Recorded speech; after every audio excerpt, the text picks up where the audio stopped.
Are we spiritual beings having a human experience? What if everything you believe about who you are is only part of a much bigger story? For thousands of years, philosophers, mystics, religious teachers, and spiritual seekers have explored one of humanity's most profound questions. Are we simply human beings searching for spiritual meaning, or are we spiritual beings temporarily experiencing life in human form? This fascinating exploration examines both sides of the debate with an open and balanced perspective. Journey through the teachings of ancient civilizations, Eastern philosophies, Western religions, indigenous traditions, and modern metaphysical thought as we uncover how different cultures have understood the nature of the soul and consciousness. Discover ideas about reincarnation, karma, the higher self, life purpose, synchronicity, and the possibility that our physical lives are only one stage in a much greater journey. We'll also examine modern research into consciousness, near-death experiences, mystical encounters, meditation, and extraordinary personal experiences that have led many people to believe awareness may exist beyond the brain. Alongside these accounts, we'll explore scientific viewpoints from psychology and neuroscience that offer alternative explanations for these remarkable experiences. Could our intuition be more than instinct? Why do some people report life-changing spiritual awakenings? Are moments of deep connection, unconditional love, and profound peace simply brain chemistry or glimpses of a deeper reality? Rather than offering definitive answers, this audiobook invites you to consider the evidence, explore the philosophies, and reflect on your own experiences. Whether you approach the subject from a spiritual, philosophical, or scientific perspective, you'll discover thought-provoking ideas that have captivated humanity for generations. Join us as we investigate one of life's greatest mysteries and explore the possibility that our time on Earth is more than mere existence. It may be an opportunity for growth, learning, and the evolution of consciousness. Perhaps the question isn't whether we have a soul. Perhaps the question is whether we've forgotten that we are one. Part 1. The question that has echoed through time. Who are we?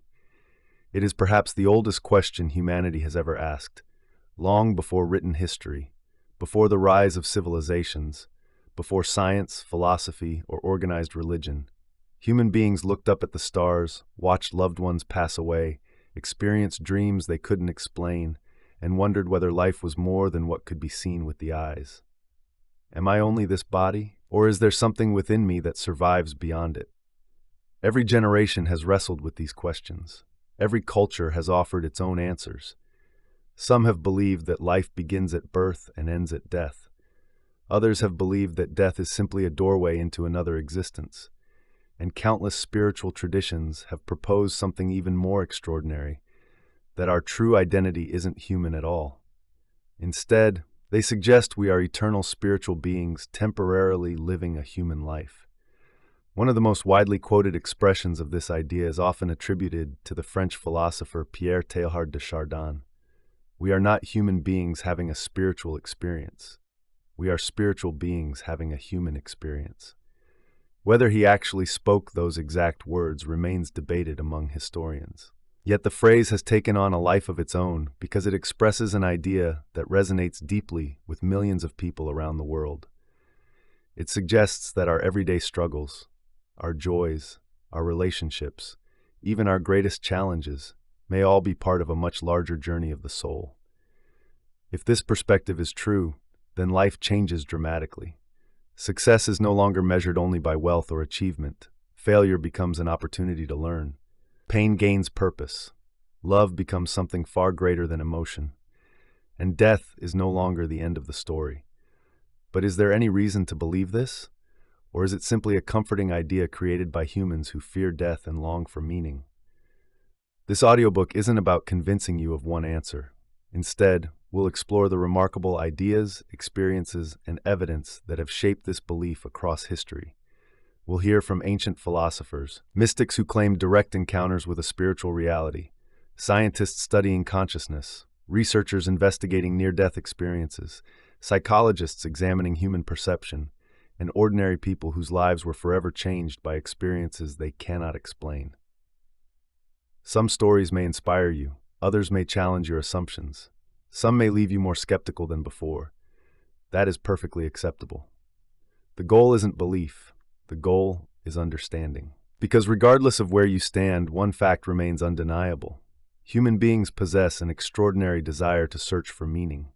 We seek purpose, we seek connection, we seek answers to questions that cannot be measured with rulers or microscopes alone.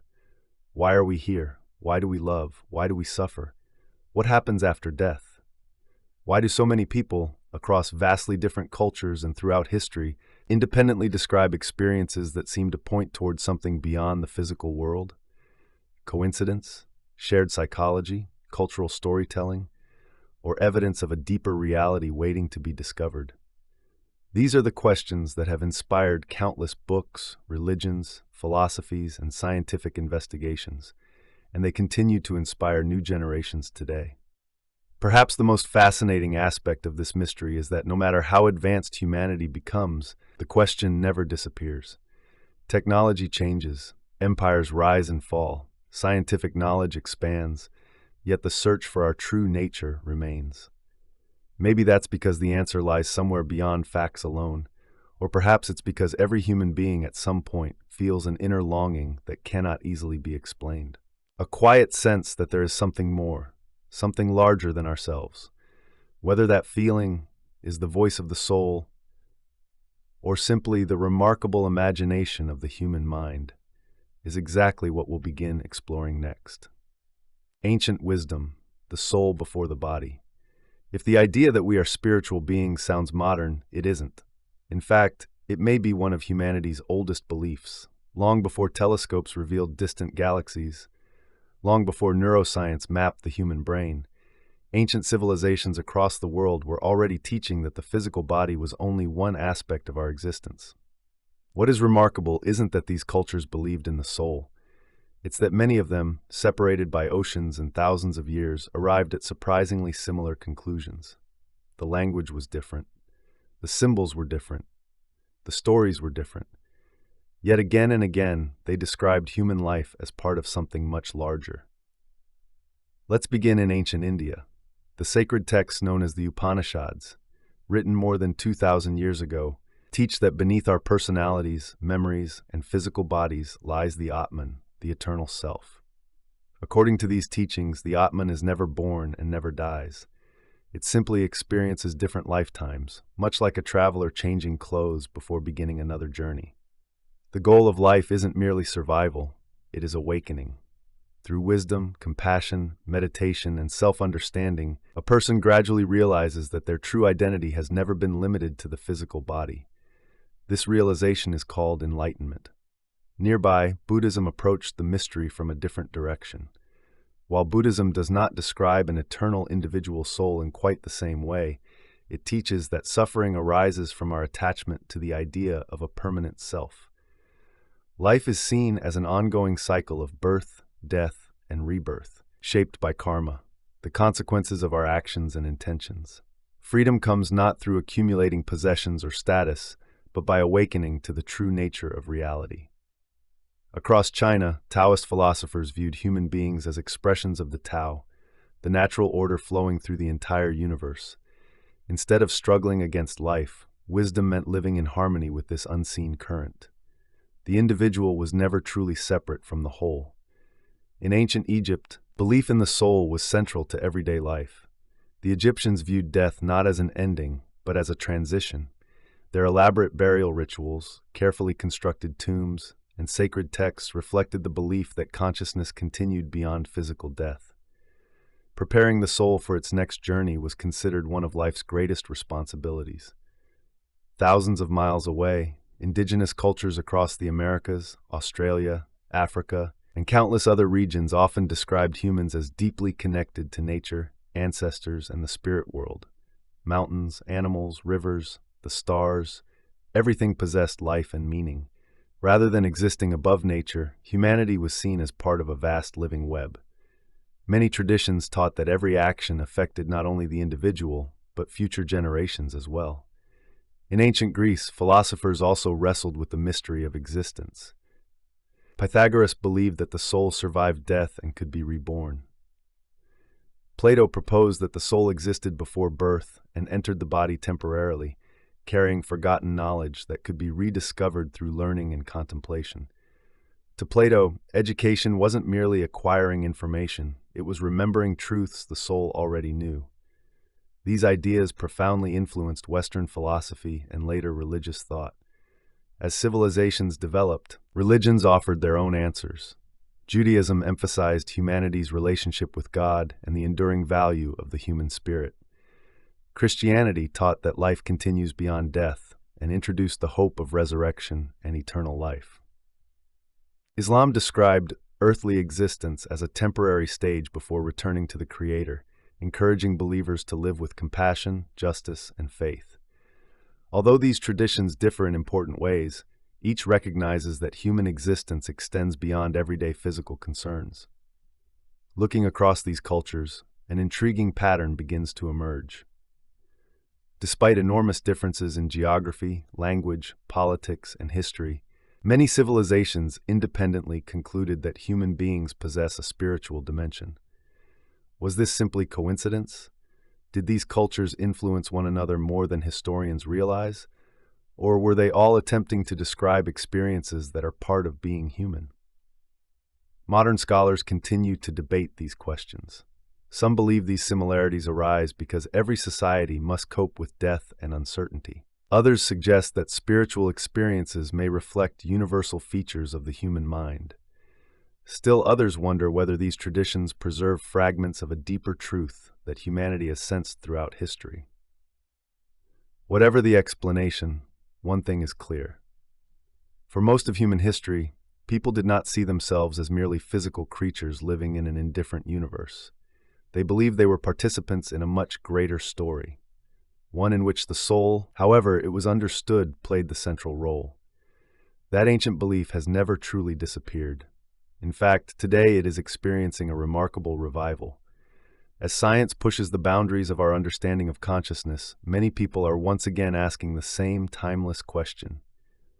What if the body is not the beginning of who we are, and not the end either?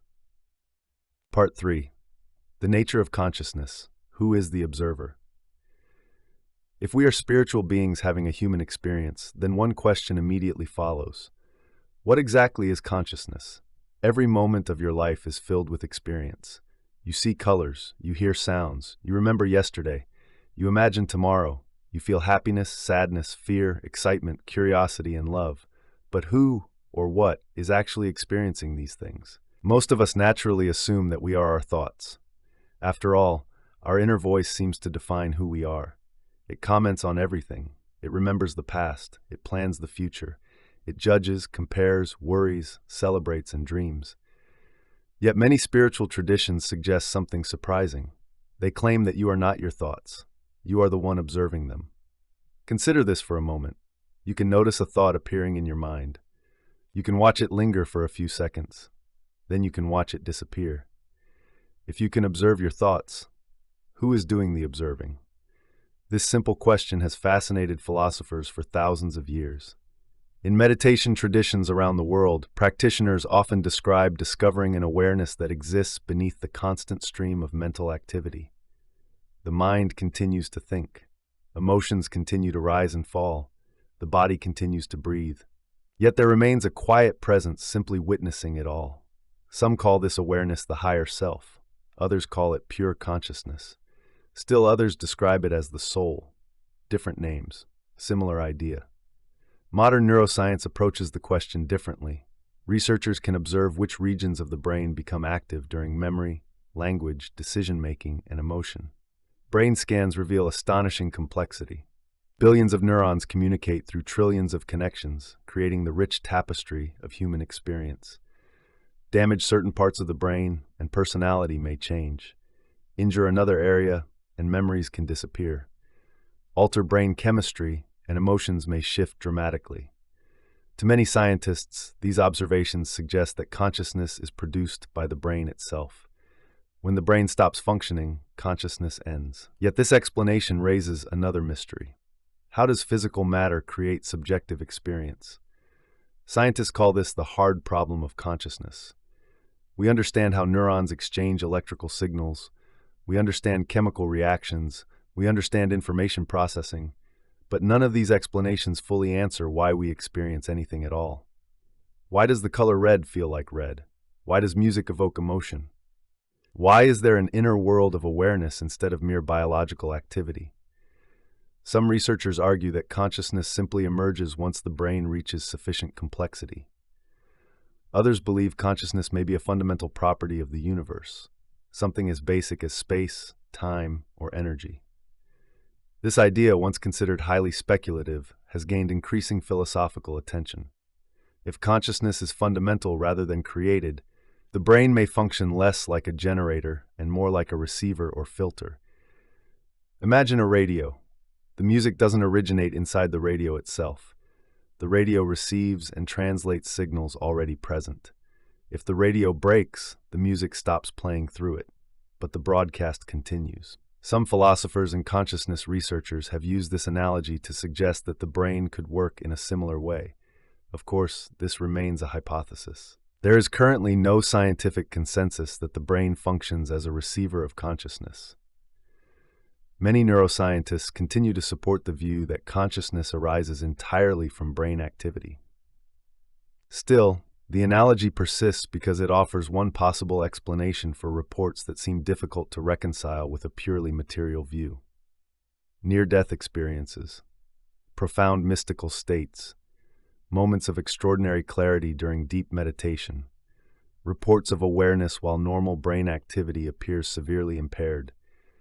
These accounts remain subjects of ongoing investigation and debate. For spiritual traditions, however, consciousness has never been the mystery. It has always been the starting point. They teach that awareness is primary, the physical world is the temporary experience, the observer is eternal. Whether that claim is literally true remains one of humanity's greatest unanswered questions. Yet nearly everyone has experienced moments that hint at something beyond ordinary awareness. Perhaps while standing beneath a sky filled with stars, watching the ocean at sunrise, holding a newborn child, sitting beside someone taking their final breath, or becoming so completely absorbed in music, art, or nature that the usual sense of me seems to disappear. For a brief moment, the boundaries between ourselves and the world seem to soften. Time feels different. The constant mental chatter grows quiet. Many people describe these moments as deeply spiritual.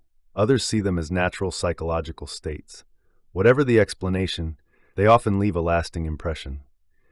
They remind us that our ordinary experience of reality may not be the only way consciousness can exist. And perhaps that is why the question continues to endure. Not because we have found the answer, but because every human life offers countless opportunities to glimpse the mystery for ourselves. In the next chapter, we'll explore people who believe they have done exactly that, through mystical experiences, spiritual awakenings, and moments that transformed not only what they believed, but who they believed themselves to be. Part 4. Mystical Experiences, Moments that Change Everything. Throughout history, there have been people who claimed that, for just a few moments, the ordinary world seemed to disappear. Time stopped. The sense of being a separate individual dissolved. An overwhelming feeling of peace, love, and unity took its place. Many describe these moments as more real than everyday life itself. These experiences are often called mystical experiences, and they appear in nearly every culture and every era of human history. What makes them so intriguing is that they are reported by people with vastly different beliefs. Some are deeply religious. Others have no religious background at all. Some encounter these moments during years of meditation or prayer. Others describe them happening unexpectedly while walking through nature, listening to music, facing great danger, or recovering from illness. Although the details vary, many accounts share striking similarities. People often report an overwhelming sense of connection with everything around them. The usual boundaries between self and world seem to vanish. Instead of feeling isolated, they experience an indescribable unity, as though all life is somehow interconnected. Many also describe an overwhelming feeling of unconditional love. Not the kind of love directed toward one person or one family, but something far larger. A presence that seems to embrace everything without judgment. Some struggle for years to find words that adequately describe it. Others simply say that human language is too limited. Another common feature is the disappearance of time. Minutes may seem like hours, hours may feel like seconds. Past, present, and future appear to exist simultaneously or lose their usual meaning altogether. Many people also report gaining profound insights. They describe suddenly understanding the importance of compassion, forgiveness, gratitude, or the interconnectedness of life. These realizations often arrive instantly, not through reasoning, but through direct experience. And perhaps most remarkably, many say the experience permanently changes them. Fear of death decreases. Material success becomes less important. Relationships become more meaningful. Acts of kindness take on greater significance. Some even change careers, devote themselves to helping others, or completely transform the way they live. Mystical experiences have been recorded for thousands of years. In ancient India, sages described states of consciousness in which the individual self merged with ultimate reality. Buddhist monks spoke of awakening to the true nature of existence.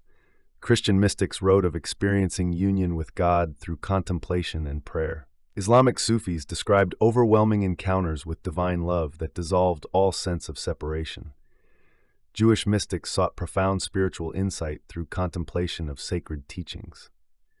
Despite their theological differences, many of these accounts sound surprisingly alike. This raises an intriguing question. Are they all describing the same underlying experience, interpreted through different cultural lenses?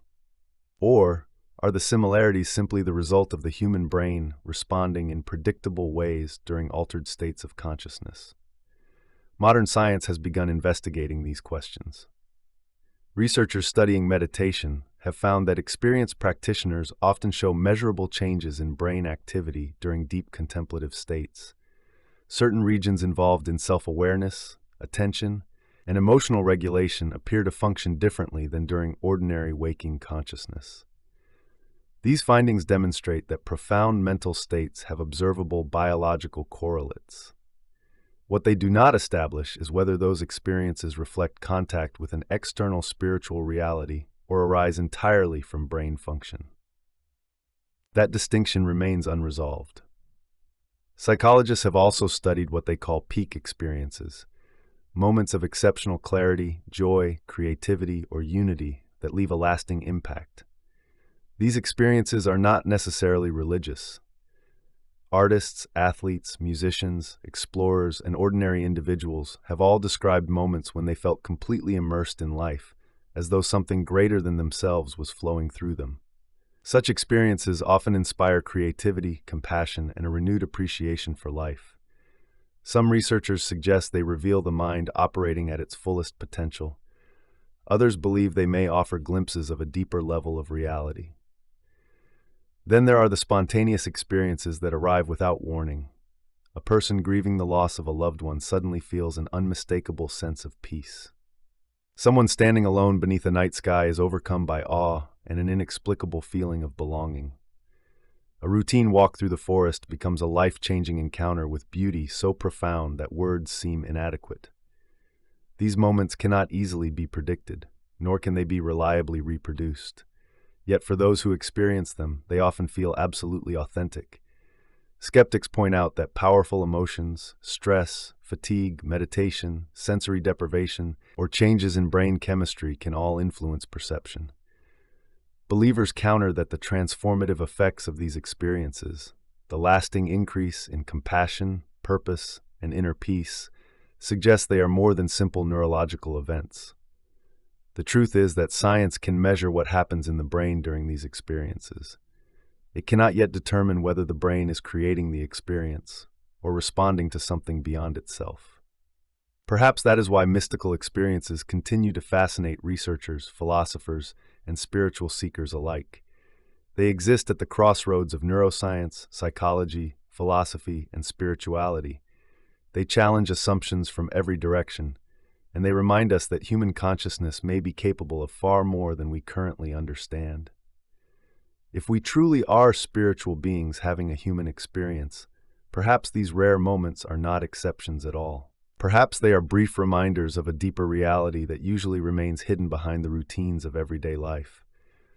Or perhaps they reveal something equally remarkable, that the human mind itself possesses extraordinary capacities we are only beginning to explore. Either way, they invite us to ask an even bigger question. If people throughout history have reported glimpses of something beyond ordinary consciousness, what happens when consciousness appears to continue even after the body itself is on the brink of death? That is the mystery we explore next.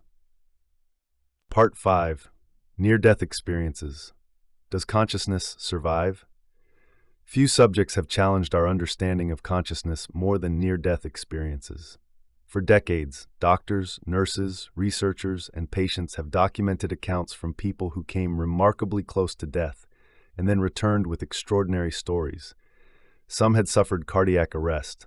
Others survived severe accidents, drowning, major surgery, or life-threatening illness. Many were unconscious. Some had no measurable heartbeat for several minutes. Yet after recovering, they described experiences that felt more vivid than ordinary waking life. These reports have fascinated both scientists and spiritual seekers because they raise a profound question.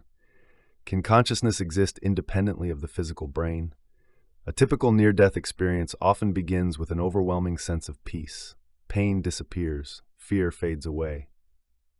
Many people describe feeling completely calm, even while medical teams are desperately trying to save their lives. Some report becoming aware that they are no longer inside their bodies. Looking down from above, they describe seeing doctors, nurses, emergency equipment, and conversations taking place around them.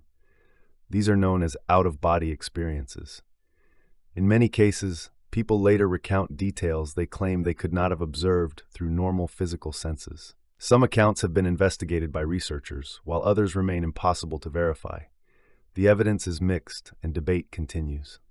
Another commonly reported feature is movement through darkness toward an intense light. Unlike an ordinary light, experiencers often describe it as warm, welcoming, intelligent, and filled with unconditional love. Many say the light feels more like a presence than an object. Some interpret it as God. Others believe it represents universal consciousness. Still others simply say they have no words capable of describing it. Many people also report meeting deceased relatives, close friends, or spiritual beings. These encounters are frequently described as peaceful and deeply reassuring. Communication often occurs without spoken words, as though thoughts themselves become conversation. One of the most discussed elements of near-death experiences is the life review. People describe witnessing significant moments from their lives, not merely remembering them, but reliving them with astonishing clarity. Acts of kindness, moments of anger, decisions both large and small, everything appears connected. Some even report experiencing events from the perspective of others, feeling the joy or pain their actions caused.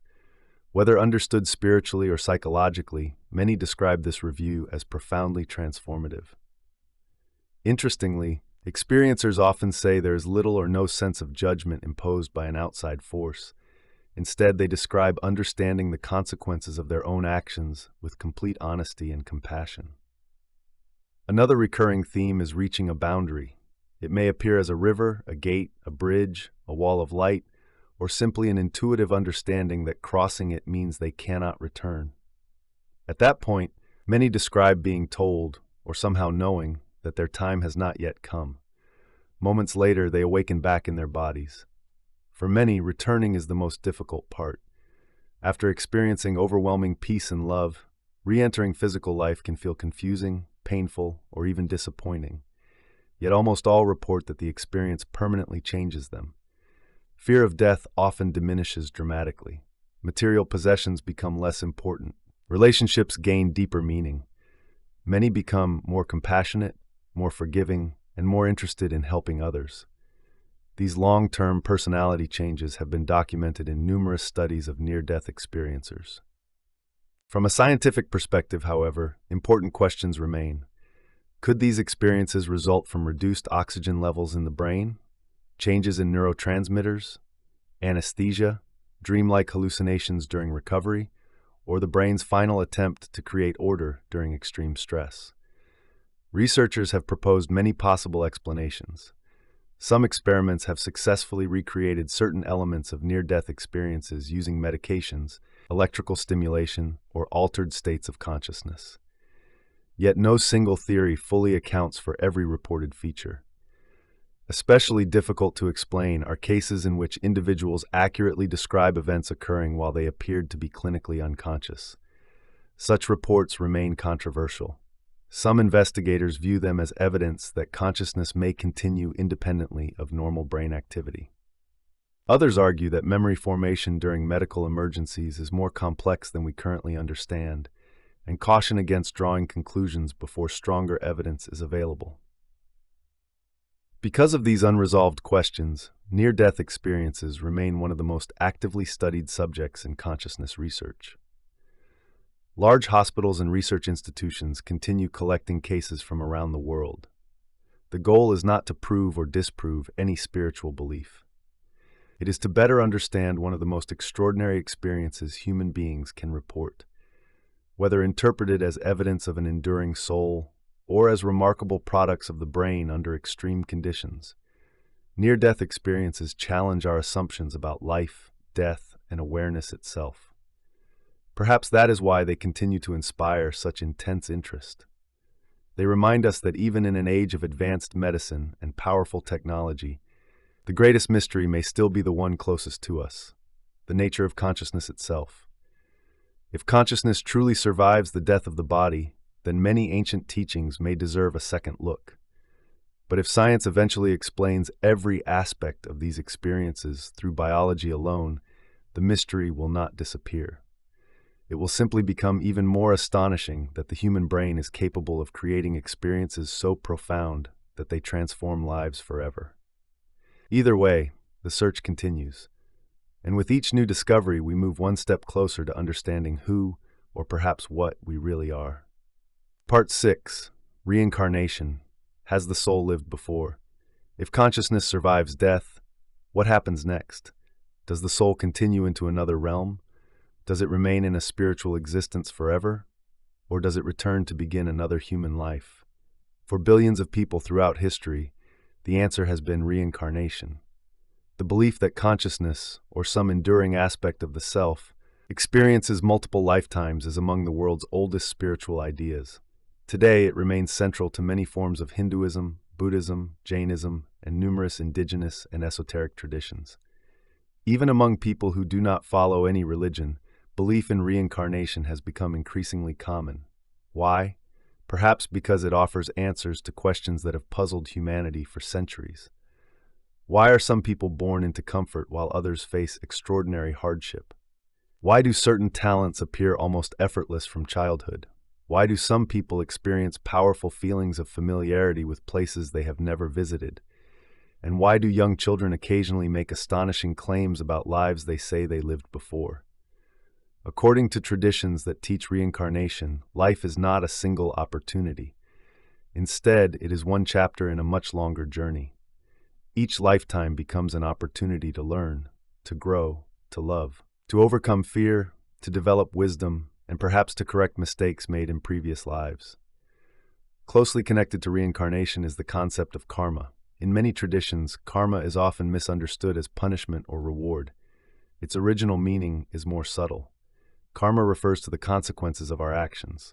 Every choice creates effects. Some are immediate, others unfold gradually over time. Whether viewed spiritually or psychologically, the idea encourages personal responsibility. The lives we build tomorrow are influenced by the choices we make today. Some traditions suggest karma extends beyond a single lifetime, with unresolved lessons continuing into future incarnations. Others interpret karma simply as the natural chain of cause and effect operating within one lifetime.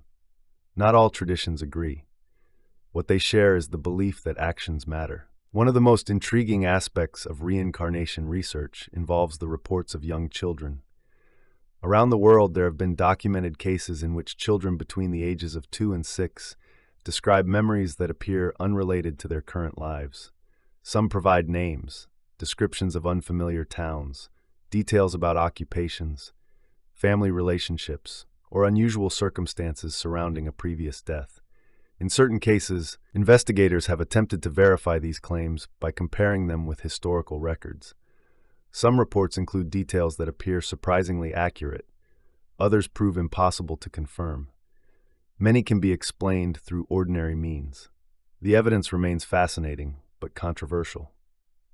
Researchers who have studied these cases emphasize the importance of careful investigation. They consider possibilities such as coincidence, suggestion, forgotten memories, family influence, and cultural expectations before drawing conclusions. Even so, a small number of cases continue to challenge easy explanation. Another phenomenon often associated with reincarnation is déjà vu. Nearly everyone has experienced it, a sudden feeling that a place, a conversation, or a moment has somehow happened before. Most neuroscientists explain déjà vu as a temporary mismatch in memory processing, a brief delay that creates the illusion of familiarity. Some spiritual traditions, however, interpret it differently. They suggest it may represent echoes of previous experiences, whether from earlier in life or, more speculatively, from previous incarnations. At present, there is no scientific evidence demonstrating that déjà vu originates from past lives. The phenomenon remains an active area of psychological research. Past life regression has also attracted widespread attention. Using hypnosis or deep relaxation, some practitioners guide individuals to describe what they believe are memories from previous lives. Participants often recount vivid historical settings, relationships, occupations, and emotional experiences. Supporters believe these sessions can provide insight, emotional healing, or a sense of personal purpose. Skeptics note that hypnosis can increase suggestibility, allowing imagination, forgotten information, and unconscious storytelling to blend into convincing narratives. Most psychologists therefore caution against treating hypnotically recovered memories as reliable historical evidence. Even when the stories feel completely real to the individual, they may not reflect actual past events. Still, many participants report meaningful personal transformations regardless of whether the memories are literally true. For some, the symbolic value is what matters most. Throughout history, philosophers have also debated reincarnation. Pythagoras believed the soul returned in multiple lives. Plato wrote that learning might be the recollection of knowledge acquired before birth. Centuries later, many Western esoteric traditions embraced similar ideas, viewing the soul's journey as a long process of spiritual evolution. Mainstream Judaism, Christianity, and Islam generally do not teach reincarnation in their central doctrines, although certain mystical branches and minority traditions have explored related concepts. This diversity of belief reminds us that humanity has never reached a universal agreement about what happens after death. Perhaps the most compelling aspect of reincarnation is not whether it can be proven. It is the perspective it offers. If life is part of a much longer journey, then every experience may have meaning. Every relationship may teach something important. Every challenge may become an opportunity for growth rather than punishment. Whether or not reincarnation is literally true, many people find that this viewpoint encourages patience, compassion, and a deeper appreciation for life's unfolding lessons. Science has not confirmed reincarnation, nor has it completely ruled it out. The question remains open. One more mystery among many surrounding the nature of consciousness. If we truly are spiritual beings having a human experience, perhaps each lifetime is one chapter in a story far longer than we can currently remember. Or perhaps our search for previous lives reveals something equally profound about the human mind, its remarkable ability to seek meaning, identity, and continuity across the mystery of existence. In the next chapter, we'll explore another intriguing possibility. What if we choose this life before we're born? Could our greatest challenges, relationships, and opportunities for growth have been part of a larger plan all along? Part 7. Life Purpose. Did we choose this experience? One of the most intriguing ideas in modern spirituality is the belief that we choose our lives before we are born. Not every detail, not every conversation, not every unexpected event, but perhaps the broad outlines, the family we enter, the lessons we hope to learn, the challenges we agree to face, the people we are destined to meet. To many, this idea sounds comforting. To others, it raises difficult questions. Could anyone truly choose a life marked by illness, poverty, loss, or tragedy?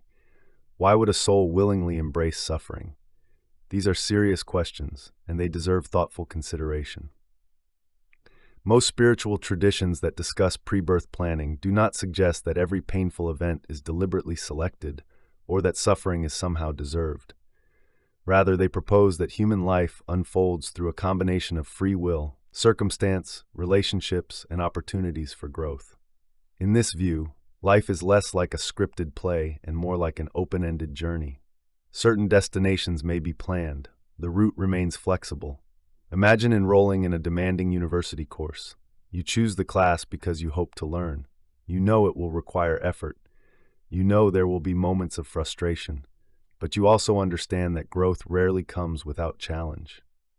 Some spiritual teachers use this analogy to explain why souls might choose difficult experiences, not because pain itself is valuable, but because overcoming adversity can foster wisdom, resilience, compassion, and understanding.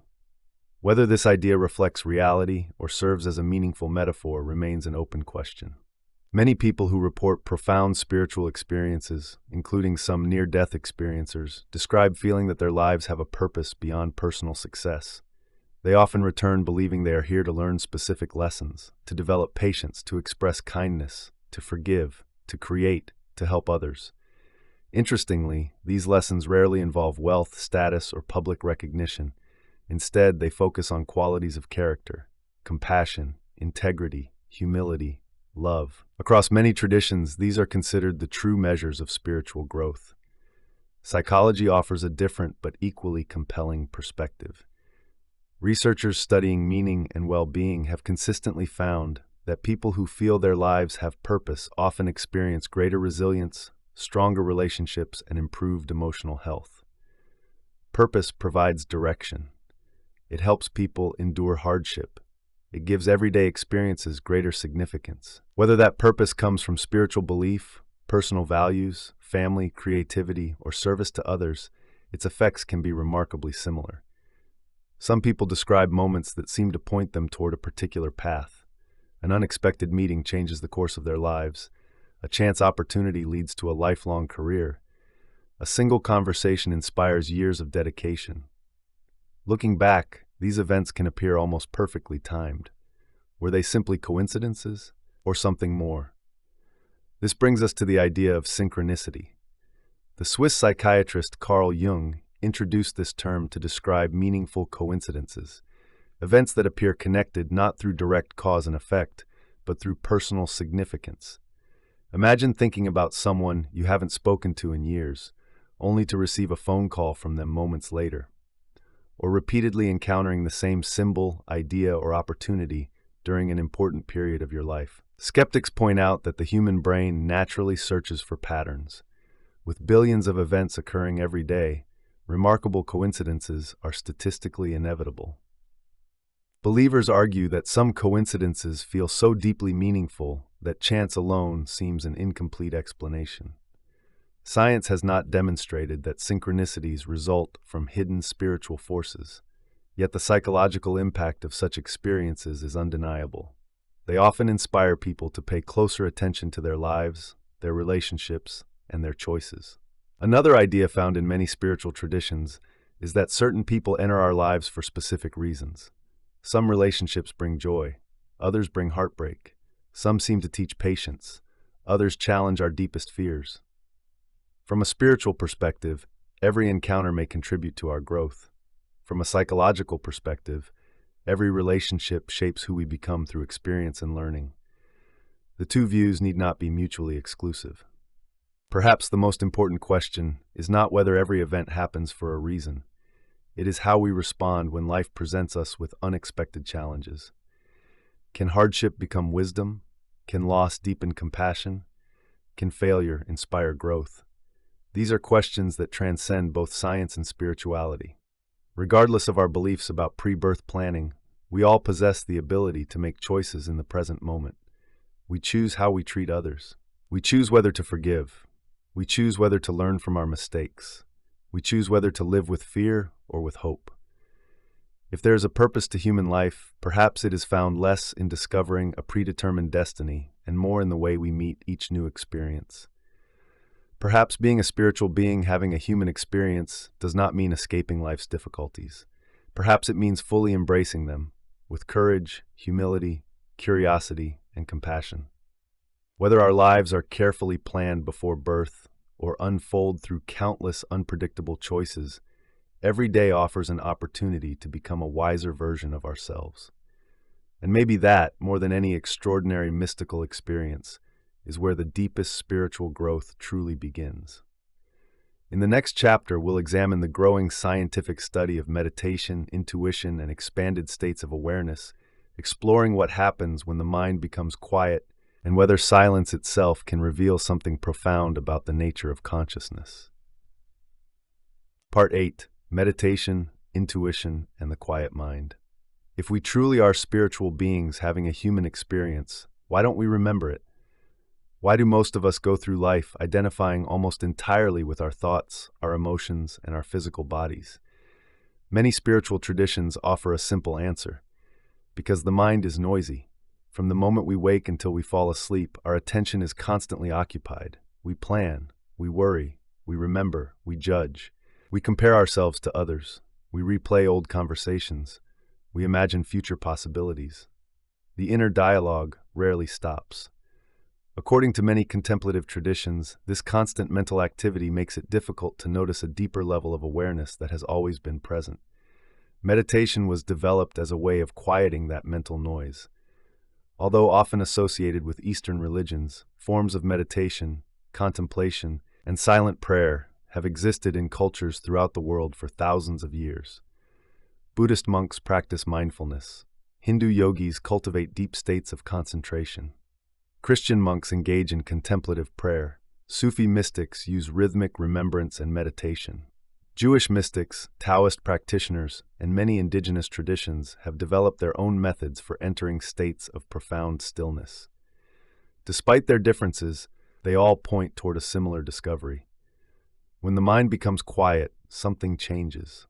Many practitioners describe becoming less identified with their thoughts. Instead of being swept away by every emotion or distraction, they begin observing them with greater clarity. Thoughts continue to arise, but they no longer seem to define the person experiencing them. Modern science has shown that meditation produces measurable changes in the brain.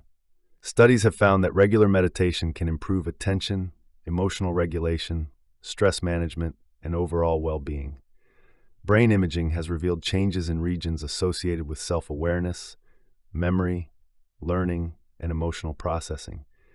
Researchers have also observed shifts in the default mode network, a collection of brain regions that becomes active when our minds wander or focus on ourselves. Experienced meditators often show reduced activity in this network during practice, which may help explain why many report a quieter sense of self and greater presence in the moment. These findings are well supported.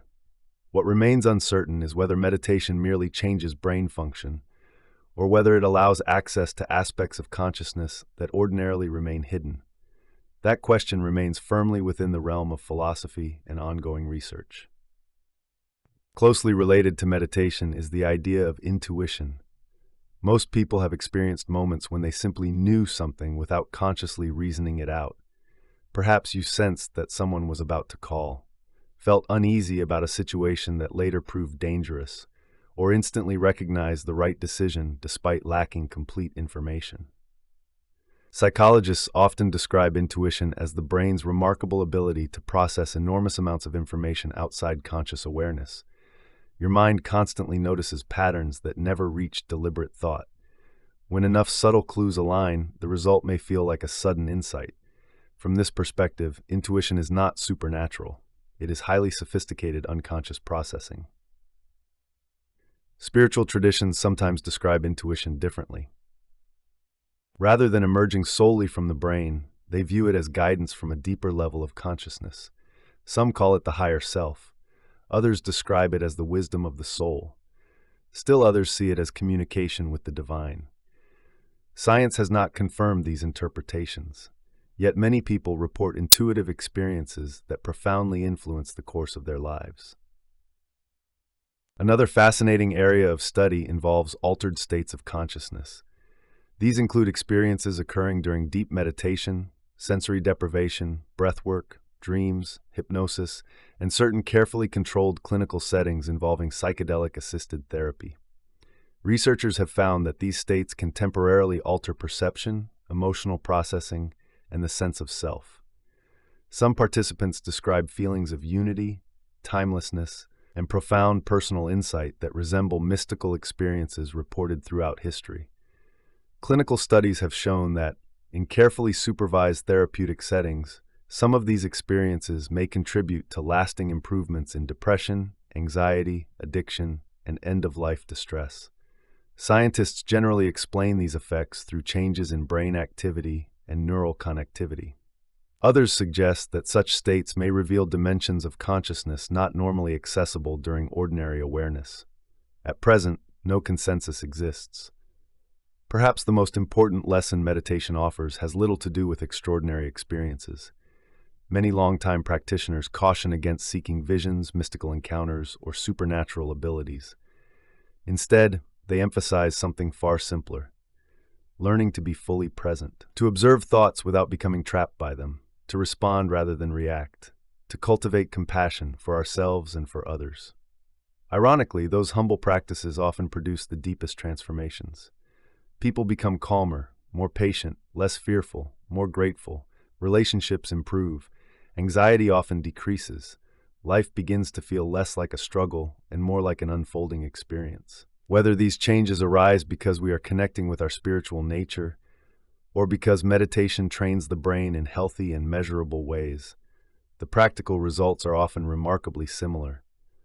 Perhaps the quiet mind does not prove that we are spiritual beings, but it does reveal something important. Beneath the constant stream of thoughts lies an awareness capable of observing everything without becoming consumed by it. That awareness has fascinated philosophers, monks, scientists, and seekers for thousands of years, and perhaps it brings us one step closer to answering the question that began this journey. Who, or what, is the one doing the observing? In the next chapter, we'll explore one of the strongest skeptical perspectives on spirituality, examining how psychology, neuroscience, and evolutionary biology explain our search for meaning, and why many scientists believe the human experience can be understood without invoking a spiritual realm. Part 10. The mystery continues. Living the question. After thousands of years of searching, after countless philosophies, religions, scientific discoveries, personal experiences, and endless debates, humanity still cannot answer one question with complete certainty. Who are we? Are we physical beings whose remarkable brains create the experience of consciousness? Or are we eternal consciousness temporarily expressing itself through the human body? Perhaps the most honest answer is this: we do not yet know, and there is wisdom in admitting that. Throughout this audiobook, we've explored evidence that points in different directions. Ancient traditions describing the soul as eternal, mystics reporting profound experiences of unity, near-death experiencers returning with life-changing accounts, researchers studying consciousness, neuroscientists mapping the brain, psychologists explaining perception, memory, and belief. Each perspective contributes another piece to an enormous puzzle. None possesses every answer. That may seem unsatisfying, but uncertainty has always been one of humanity's greatest teachers. Every major scientific discovery began with a question. Every philosophical breakthrough began with doubt. Every spiritual journey began with someone wondering if there was more than ordinary life. Perhaps the mystery itself serves a purpose. If absolute proof existed, would faith disappear? Would curiosity vanish? Would our search for meaning come to an end? It is possible that the unanswered nature of these questions encourages us to live more thoughtfully, to pay attention, to remain humble, to continue learning. Regardless of where you stand on the question of spirituality, certain ideas appear again and again across cultures, philosophies, and scientific studies. Kindness matters. Compassion improves lives. Forgiveness often brings freedom. Gratitude changes perspective. Purpose creates resilience. Connection gives life meaning. Whether these qualities arise because they nourish the soul or because they strengthen the human mind, they remain among the most valuable aspects of being alive. If we are spiritual beings, then perhaps every conversation, every act of generosity, every hardship, every moment of love becomes part of our soul's journey. If we are purely biological beings, those moments remain no less meaningful. They shape our relationships, our communities, our legacy, the lives of those who come after us. In either case, how we live matters, perhaps more than we realize. One fascinating observation stands out across many spiritual traditions. The wisest teachers rarely claimed that extraordinary powers or secret knowledge were the goal of life. Instead, they emphasized remarkably ordinary virtues: love, humility, patience, service, honesty, compassion. Whether one studies the teachings of the Buddha, Jesus, Lao Tzu, many indigenous elders, or countless philosophers throughout history, the message often returns to the same essential principles. Become less consumed by yourself. Become more aware of others.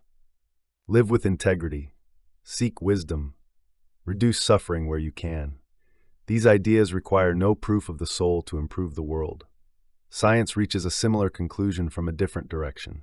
Research consistently shows that meaningful relationships, generosity, gratitude, mindfulness, and a sense of purpose contribute to healthier, happier lives. Remarkably, two very different paths often arrive at surprisingly similar destinations. Perhaps that is worth reflecting upon. There is another possibility worth considering. Maybe the question itself has been slightly misunderstood. Instead of asking, "Are we spiritual beings having a human experience?"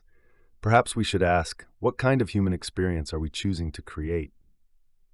Every day offers opportunities to learn, to grow, to forgive, to understand, to become a little wiser than we were yesterday. Whether those opportunities shape an eternal soul or simply shape the person we become during this one precious life, they matter. As our journey comes to a close, the mystery remains beautifully intact. No single philosophy explains everything. No scientific theory answers every question.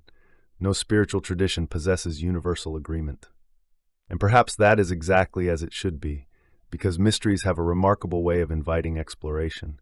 They encourage curiosity instead of certainty, wonder instead of arrogance, questions instead of easy answers. Perhaps the greatest gift of this idea is not that it tells us who we are. It reminds us to keep searching, to remain open, to listen carefully, to question honestly, and to treat one another with kindness while we share this extraordinary experience called life. Whether you believe you are a soul, a remarkable product of evolution, or something beyond current understanding, you are part of one of the greatest mysteries ever known. And perhaps, somewhere within that mystery, lies the answer humanity has been seeking since the very beginning. Thank you for joining us on this exploration. May it inspire not only new questions, but a deeper appreciation for the extraordinary experience of simply being alive. Closing reflection. The journey is yours. As we reach the end of this audiobook, you may find yourself with more questions than when we began. That is not a failure. It is the beginning of genuine exploration. The greatest mysteries rarely end with simple answers. Instead, they invite us to look more deeply into ourselves, our relationships, and the world around us. Perhaps you now see spirituality differently.